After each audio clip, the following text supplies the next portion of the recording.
Network is going to keep the show going, but we hear that she was suspended for this weekend and they pulled the show off the air. Joining us now to talk about this is the host of Greg Kelly Reports right here on NewsMax TV. Greg, great to see you tonight. First of all, just get your reaction to the Jeanine Pirro story. I hope she quit because I would applaud that. Fox News has lost, in my opinion, all legitimacy. Fox News was founded as an alternative to the mainstream media. The idea that the center of the country is not Manhattan, the center of the country is not the Beltway, the center of the country is the country. It was founded and started by Roger Ailes and Rupert Murdoch with that understanding. And now it appears to me that Fox News is more concerned with what the New York Times writes about them than what the audience thinks about them. They have lost their audience. They have lost their way. And fortunately, I hope they'll come over to us because there is a major thread that's not being discussed widely.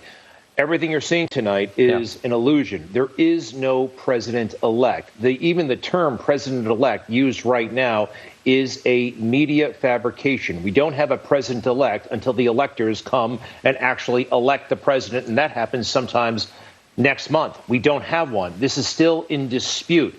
The point was raised earlier that, well, there's no concession, but a concession doesn't mean anything. No, a concession actually, from a media standpoint, means a great deal. Constitutionally, though, nothing significant has actually happened.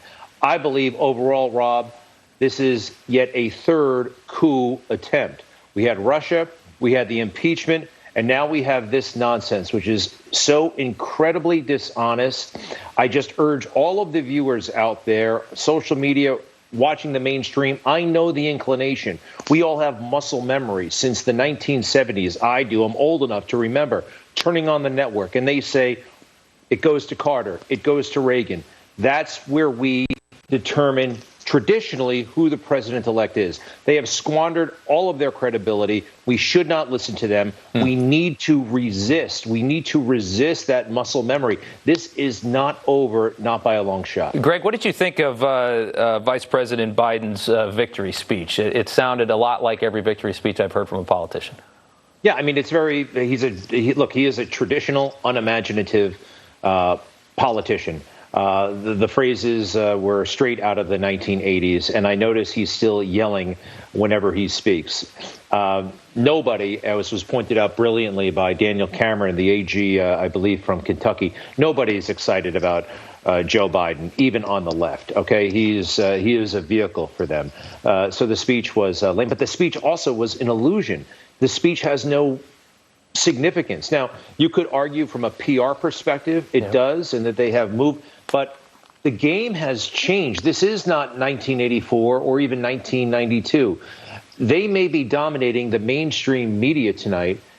I'm urging everybody to dismiss that because they have lied to us. They have lost all credibility, and they're in a way lying to us again. Calling him the president-elect, again, is a media fabrication. So I'm very anxious to see what happens on Monday with Lynn Wood, brilliant attorney. I'm also hearing that Judge Michael Mukasey, a former attorney general under George W. Bush, may be joining the legal team. This is, look, it took the Trump forces a little bit of time, I think, to get their act together legally. But I believe that's coming together.